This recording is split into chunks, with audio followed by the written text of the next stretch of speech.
So I need to make this video. And I hate that I have to make this video because it means that this is how things are going to be from now on, and I might have to make another video like this in the future. So let's set the framework. I am an avid listener of the Castle Super Beast podcast. Recently, they said they were having a guest on, one Maury Calliope. Hey, buddy, Calliope Maury, how you doing? Hello. Hi, everybody. I guess I should introduce myself. I know very little about VTubers. I had the bit in my videos a while ago, but I was just never really into it. I consulted my weekend Dungeons & Dragons group, as I usually do for this kind of stuff, because they're pretty knowledgeable about these sorts of going-ons. And the conversation just drifted towards, VTubers in general. Now that I remember it, frequent guest of the channel, Corb Scape, brought up that one of them... Krillfish? Whatever. Had gotten themselves into a lot of trouble for mouthing off. Being the curious cat that I am, interested in dipping my feet, I decided to do a quick Google search on them, and the very first thing that hit my eyes was that they were notorious for spouting neo-Nazi opinions. If you don't know, or you're new here, I cannot help but get excited at these kinds of people going public with how absolute garbage they are. People who are open with how awful and evil they are is just my favorite thing. There's just nothing more exciting to me than having little to no question about someone's misguided moral compass. I'm not going to actually talk about that person because I have no intention of them sending the hounds of Baskerville to my doorstep. I just don't have that kind of time right now. I might get so excited I'd die of a heart attack if I had that kind of just interaction. I'll try to leave some links in the video description to people who have prepared some just ripe 3-course meal material of information seasoned specifically to this taste. So, I perused almost 2 or so hours of this person's content just to see if it was overblown or if we had just a good old-fashioned ethno-supremacist on our hands. And holy cow, I did not think there was a VTuber community for that kind of audience. I mean, I guess it's the perfect cross-section for horny weirdos and loose moral compass and edgy humor, so, it checks out. That Sunday, I believe, it was Sunday or Monday, I brought my findings back to the fellowship through Discord, and for those who knew me in person, this was not a surprise, because it's just what I do, I'm sorry. But for a member of the Discord who usually just lurks and stays quiet in the background, he had something to say for the first time in a long time. When you think about it, everyone's kind of against us as white people, you know? There's nothing more punk rock than being white. The only people in punk rock are white. Yeah, so come on, Nicole. You gonna join or what? You're the last girl who hasn't signed up for the white pride party. We'd love a pretty girl like you to become one of us. It began safely enough. I pointed out that this person celebrated a certain mustached loser's birthday, and the other person said, "Oh, you mean the weed day?" And I thought to myself, oh, yeah, I guess that would be a silly coincidence, huh? Yeah, so here's an image of them explicitly saying it's for Mustache Man. At this point, the other person kinda just dropped the act, and we'll go over that exchange in a moment. If I had been paying attention, I would have heard the random battle music start. I want to take a moment and talk about this because complacency with this type of behavior is the acceptance of it. If you see any of these signs or hear any of these red flags, don't let this fester in your group. These people deserve to be called out and ridiculed for any sort of racist, fascist, homophobic, or ethnic supremacist ideology. Those things aren't okay at any point in history. Even if people tolerated them back then, that's just even less reason for you to allow them now. I want to go over the exchange here so I can teach you how to watch out for some of these talking points and how to dissolve them. This isn't my best argument, but you should definitely fight against these people, no matter how well you think you're going to do. So first exchange here, starting off really strong. So he initially tried to deflect the entire argument with a, "What? No way, she works with this other person," who might just be their second biggest fan, and also just, shouts out just white supremacist theories nonstop. And I would never believe that she would do those things. So I've actually seen a bit of those podcasts. They kind of just bounce racist ideologies back off of each other for about an hour or so. I don't know what to tell you, man. But fair enough. Don't believe everything you hear. That's an admirable stance to actually take, but I am a knight of evidence, so let's have a look. So this is a big flag to watch out for. It always starts off as really edgy humor, and that's how they get you. They try to desensitize you to these things by making everything a really edgy and cruel joke. This is why I played that Class of '09 clip earlier, because there's a path in that game where you can start being introduced to these ideologies and wholeheartedly just fall into a white supremacist clique. It's actually scarily real. I know what's in it for me. Before, everyone just avoided me, like I was a freak or something.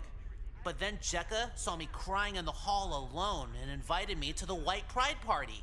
Now I really belong somewhere, and you can belong too. So, second exchange. Once again, I just get super excited about this stuff. Having zero ambiguity about how awful someone is just makes me happy deep down. I don't know why. I kind of brushed off, but I'll show you the bit in full here. So an ironic Nazi is still a Nazi, no matter how you slice it. We've moved into an age where people do and say these things in public and pass it off as a joke or a prank against people who know it isn't funny because there's no actual substance to the joke outside of posting a signboard for a fascist ideology. It's not like, I don't know, a joke with some setup or parallel for the humor. So who are your 3 handsome escorts, Fraulein? Why, they're just 3 friends of mine, Colonel Landa. Hello, nice to meet you. Oh, Italians, right this way. Desensitizing people to these things just makes it easier for them to embrace them. Your biggest ally is always going to be information. Truth is pretty much never on their side, even though they try to think it is. The most important thing you can do during these kinds of exchanges is stay calm and stay informed. Always bring your receipts. So I think I didn't, capture it, because I just forgot. But I actually fired off a few of this person's talking points at him, and he just ripped his mask off and revealed his true form. So the big thing in this conversation is that he's pretty much alone. I can tell he's used to having a march-in-time cavalry come to his support whenever he does something like this, because he doesn't actually give any solid evidence to push back, it's just all personal opinions. But right now, he's just a mouse in a corner. Oh, also, if you don't know what great replacement theory is, you've lived such a wonderful life. I forgot to write theory after conspiracy here, but I'm pretty sure he understood. So, great replacement theory is a big lie that white supremacists tell each other about how behind the scenes some powerful organization is trying to reduce the number of white people in whatever country you live in. This is a point they always defend, even if subtly. It's a nice lure for a supremacist or any kind of Nazi, is for you to ask them to denounce these thoughts because they aren't real. So I want you to also notice early in this argument, he tries a really stupid "we're not so different, you and I" by saying, "I hear progressives say this all the time, and it's all just personal opinion. It's all just, oh, well, on my own personal experience, this is definitely the same thing. Me calling for genocides and them calling for genocides were exactly the same," and he knows he's full of crap. So they use this conspiracy theory anytime they want to discredit a program that helps low-income or struggling people who are statistically likely to be ethnic minorities. It's kind of obvious, but also notice how he works out into his talking points that minorities are plotting in secret against white people. This is almost always introduced because they usually have some form of schizophrenia or paranoia or mania, and they just help feed into these delusions with these types of conspiracy theories. Also notice that he did not say Scottish people are disenfranchised, or British are disenfranchised, or French are disenfranchised. He usually just says it's the white people are being replaced, which is how you know that they're just disingenuous. This is always a good tell, because they usually lump together people with dark skin when they make conspiracy theories. Also, notice how he can't prove with base facts. It's all just hearsay. It might as well just all be in his head. This is an ideology formed on fear, both his own fear of being plotted against and on instilling this fear into other people. Also, if you take a step back, notice that the responses are also long and in multitude. He's trying to get me to engage on a topic that isn't the main one because I have evidence against him. But he doesn't have the high ground here. I do. I have an argument, and I have evidence supporting it. He needs to lead me off the trail and make me discredit myself in order to win this. Also take note of how he says progressive here. I never thought I would see the phrase, "I hate how progressives support diversity and immigration," but here we are. So after I point to Miss Peacock in the ballroom holding a blood-soaked candlestick, he actually doubles down on the white supremacist talking points and says that diversity and immigration initiatives are contemptible towards white people. Once again, no actual ethnicity, just whites, which isn't true. Diversity programs are almost always based on your locale and financial status.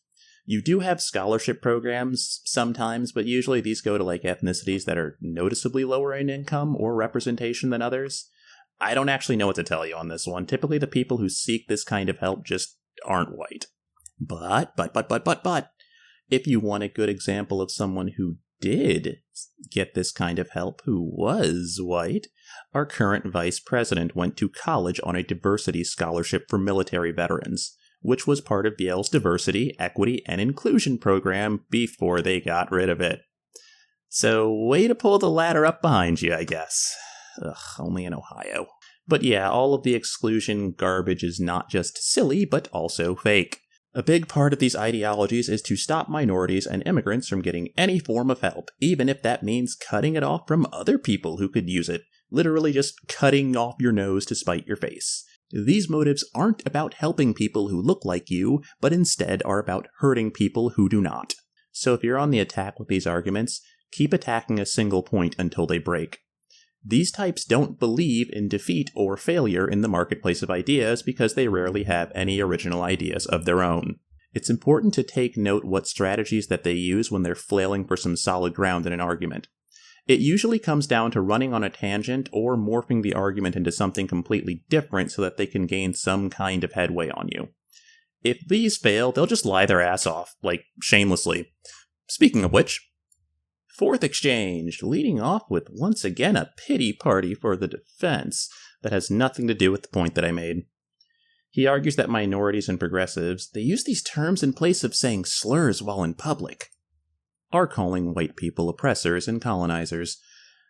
This video might as well be a free PolitiFact and Ground News advertisement. So this is an easy one for me because I'm an information freak. I cannot help but read about the news for everything. So this was, of course, a bunch of crap. If you know anything about South Africa, you know that eons ago, 70 years, the French and Dutch walked down there and then just pissed on everything, making it theirs, and then told the locals to get bent, spanning up to pretty much the present day. I believe the 1990s? Alright. White genocide and white replacement is not happening anywhere as of the writing of this video, and certainly not there. White people in South Africa have almost always enjoyed a disproportionate amount of wealth because until about, the 1990s, they lived in an apartheid rule that gave wealth to white people and told the mostly black population to go fuck themselves. This is grade A colonization. That's not even like 40 years ago. You're not going to believe this, but he quotes the lying dried up orange peel that sits in the Oval Office as a credible source. And, of course, he was not. The farmers in South Africa aren't being selectively targeted or killed for any racial motives as far as anyone knows. They're just being targeted for robberies, at a much lower rate than literally anybody else in the country, I might add.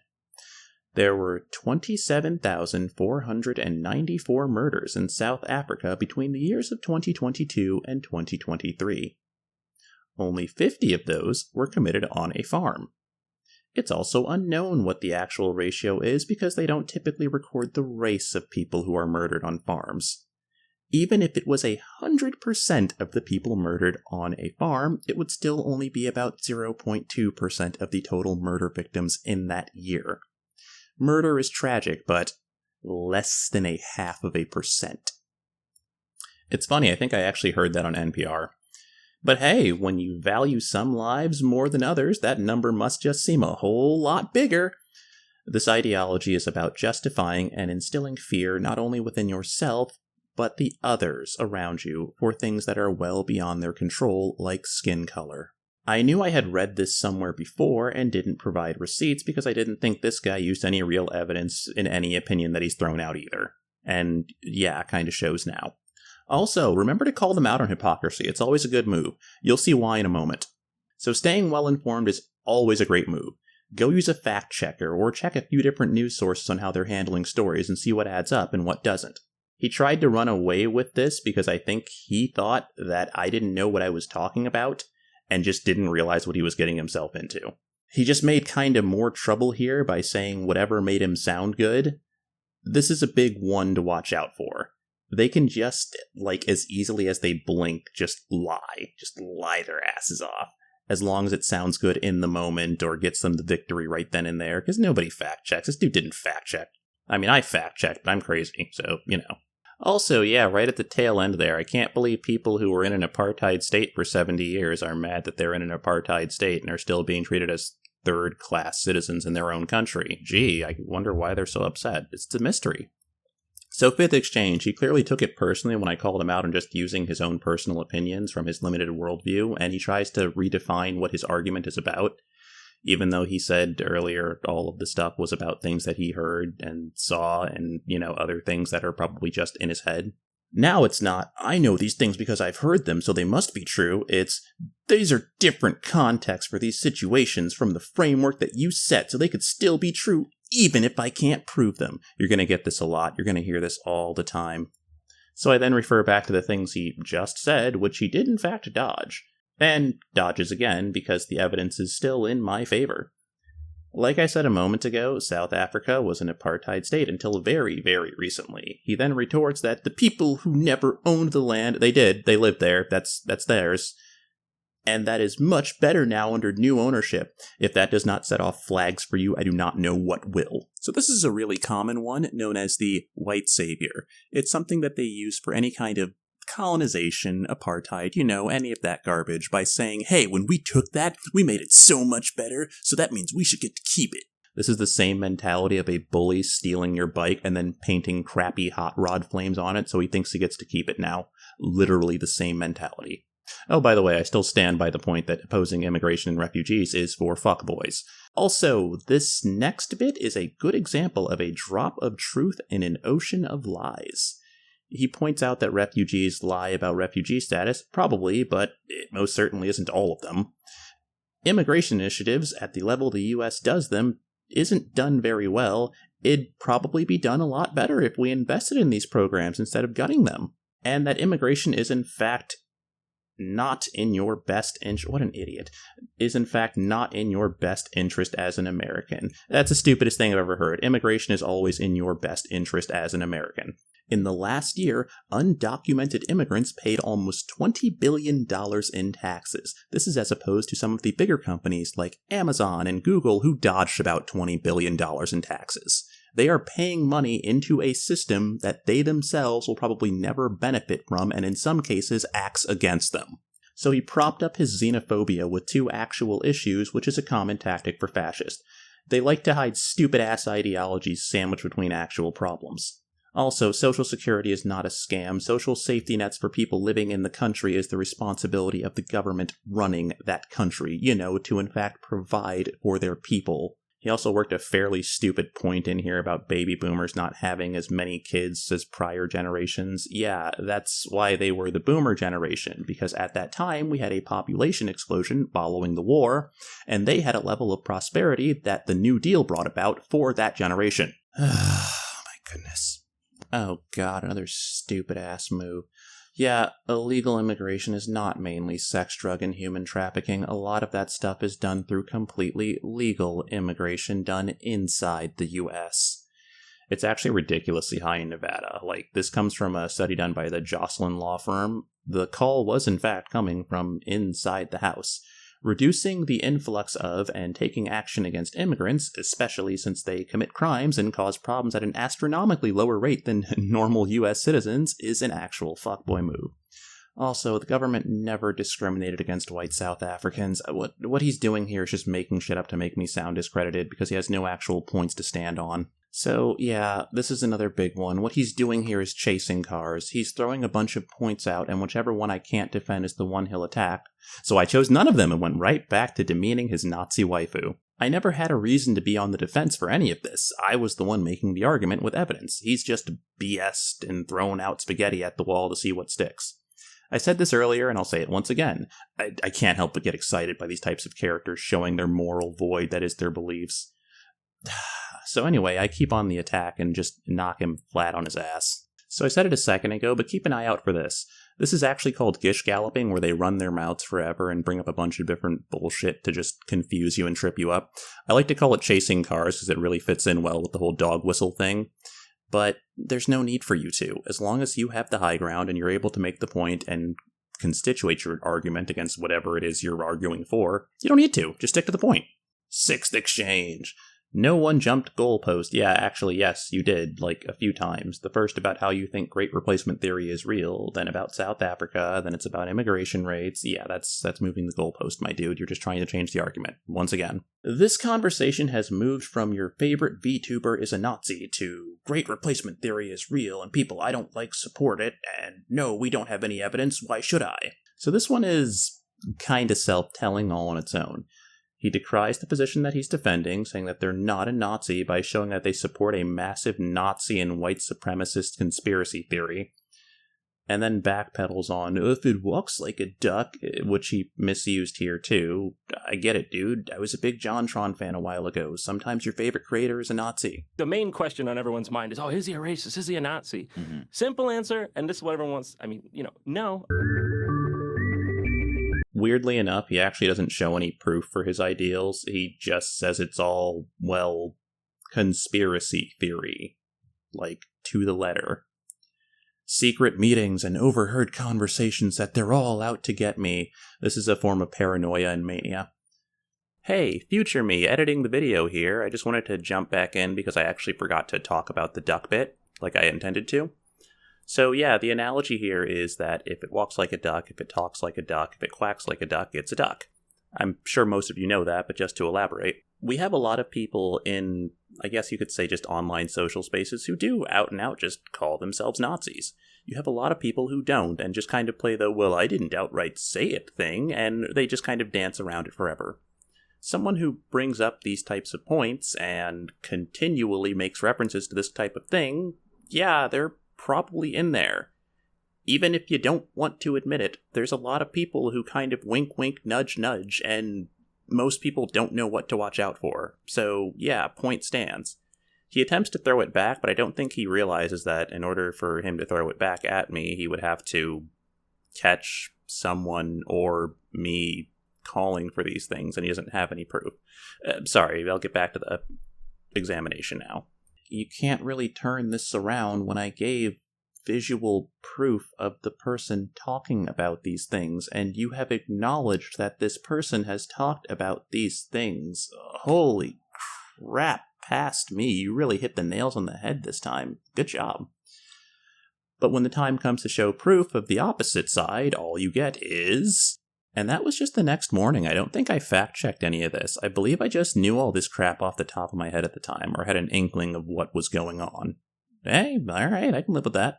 Oh boy. Seventh exchange. So he just kind of admits that there is no proof on this one. His argument is morning mist and has no real longevity or substance. He constantly refers to tenants, and I think that itself is a dog whistle for Jews, much like when people say that Hollywood is corrupt, not a specific studio or producer, Hollywood. When they say Hollywood, they mean Jews. He talks about how this person wasn't considered a Nazi before they started talking about diversity, equity, and inclusion, even though they proceed to say an awful lot of Nazi stuff before and after that happened. It's weird, I've never heard progressive used as an aggressive term this much.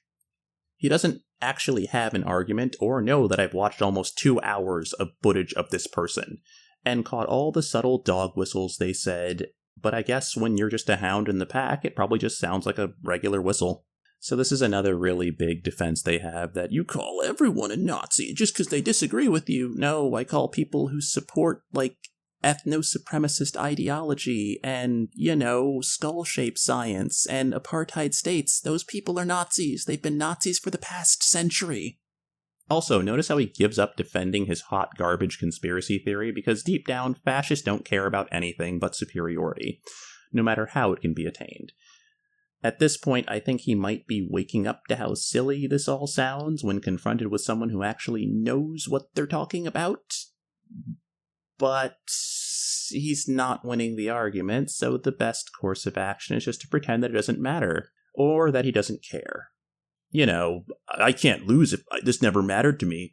This is the closest you're going to get to a win, I hate to say. They either start turning it into a joke or start fuming at the ears and screaming or just, saying the quiet parts out loud. At this point, you've won. So in the end, I kind of call him out on this and ask why he was so defensive about it in the first place and how that person is so insanely close to being a Nazi that most people cannot tell the difference, probably because they are a Nazi.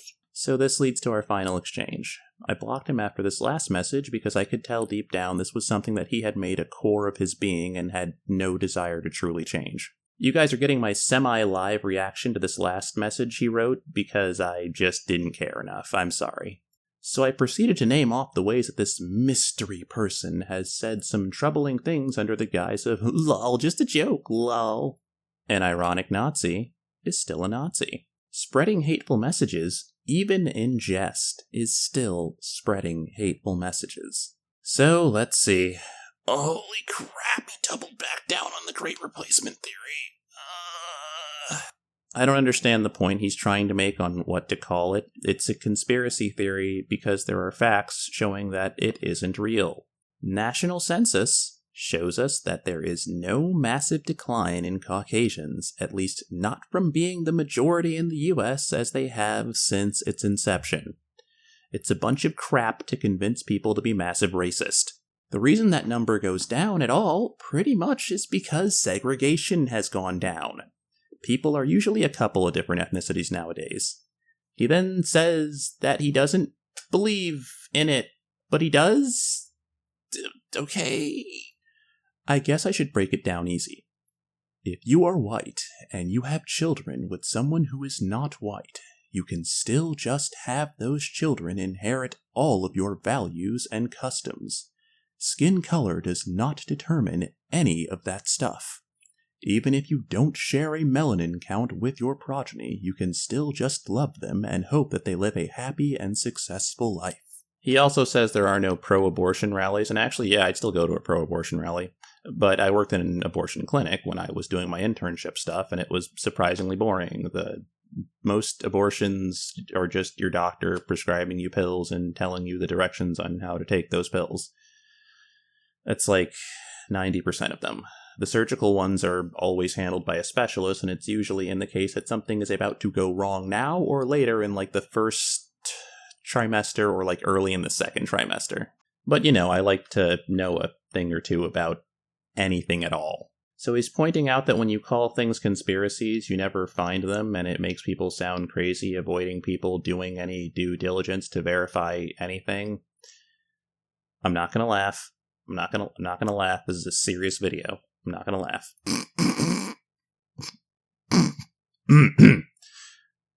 He also calls me out on not looking into this person outside of Googling them and seeing their clips. Honestly, that's looking into them, though.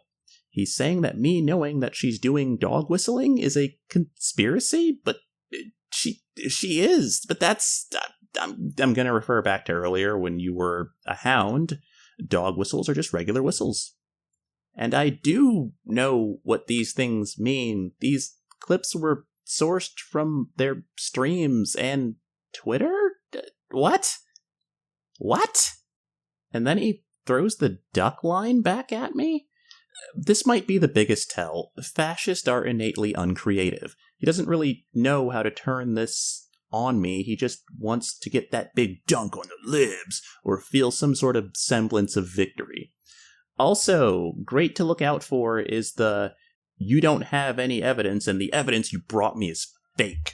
This last part kind of seals the deal on me ignoring him. He's not looking to change minds or open his own. He just wants to argue because he heard something he doesn't like, no matter how true it is. If you run into this, always press their ideologies. See what the breaking point is. I honestly do believe this person might wake up one day and go, wow, all this racist crap I said was silly. I should better myself or start getting therapy to unpack all of this. Because plenty of times people have a formative experience where they get into the habit of blaming their problems on immigrants or minorities or queer people. Then they just go online and find an echo chamber for others to repeat their thoughts and reinforce them.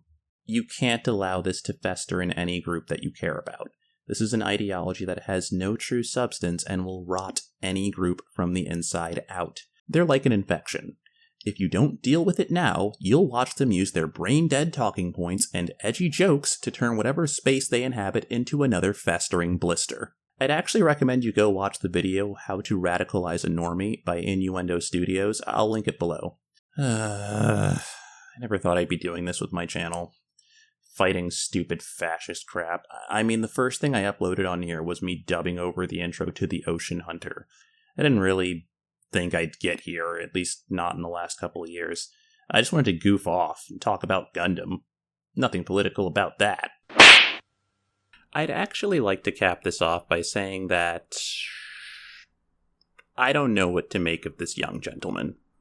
He's very clearly in there, and he's very clearly too in there to realize when he's contradicting himself and when he's making a very fallible argument and just not saying anything of true value. All in all, I'm not actually mad at him. Like, there's no malice or hatred. It's just that this person's very misguided. That's pretty much all there is to it. I'd say I'm more disappointed because it feels like they're a lot smarter than all of this, to talk themselves in circles and say that, I don't know, there's secrets, you gotta read between the lines, they're out to get me. This is definitely some form of perhaps schizophrenia or mania just manifesting itself, and that's not being helped by any of the communities he's taking part in. I would say, hypothetically, the person I would be mad at was if someone was in charge of this Discord server, saw blatant white supremacy rearing its ugly head, and did not make some kind of public message about it, or, have a sit down and say, hey, we don't do that here, because that sounds like it would be capitulating to this type of behavior and accepting it. Yeah, I'm just saying, though. Just throwing that out there. Hopefully I can just go back to regular stream uploads, but we'll see if the hounds come nipping at my heels. See ya.